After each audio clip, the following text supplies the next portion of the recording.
Well, good evening, everyone. It is a pleasure to once again be a part of this wonderful event, and it's always an honor to share the stage with such distinguished leaders and public servants. I'd like to begin by congratulating our other honorees tonight, Greg Vogel, a truly remarkable CIA officer, Colonel Paris Davis, and of course, General Pat Hughes. Like everyone else, I want to extend my condolences to the Hughes family. General Hughes was a truly exceptional leader and an even better human being. Whether it was his leadership of DIA, his time overseeing intelligence at DHS, or his long and distinguished service in the military, General Hughes served with integrity, passion, and skill.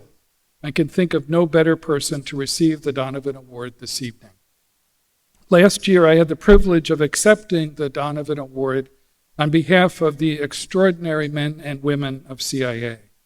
This year, my role is just as rewarding. I get to present the Virginia Hall Award. For those of you who might not know, Virginia is something of a legend at CIA. Some might even call her the legend. Her career began in the OSS, where she was the only woman working behind enemy lines in France as part of the Special Operations Branch, running operations and supporting resistance forces. She joined the CIA in 1951 and became the agency's first female paramilitary officer. Over the ensuing years, Virginia designed and executed a number of daring and dangerous missions. She went on to help lead our covert action and paramilitary operations throughout Western Europe through the perilous early stages of the Cold War. Her courage was unmatched, her expertise undeniable. And if she were here tonight, I know she would agree that our honoree this evening shares those very same qualities. Like Virginia, Janet Braun had a remarkable impact on CIA and the safety and security of our country. Now, it's always hard to describe a CIA officer's career in an open setting, but it's especially difficult in Janet's case because much of her work was extremely sensitive and highly classified.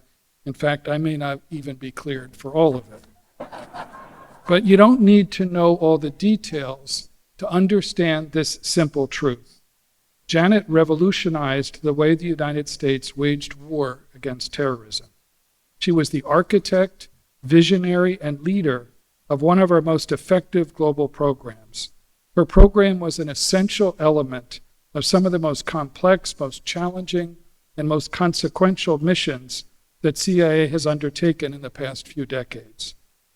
Few programs at CIA have had as much success. And when you look through our storied history, that's really saying something. Janet was a leader in every sense of the word. She had one of the best technical minds in the entire agency.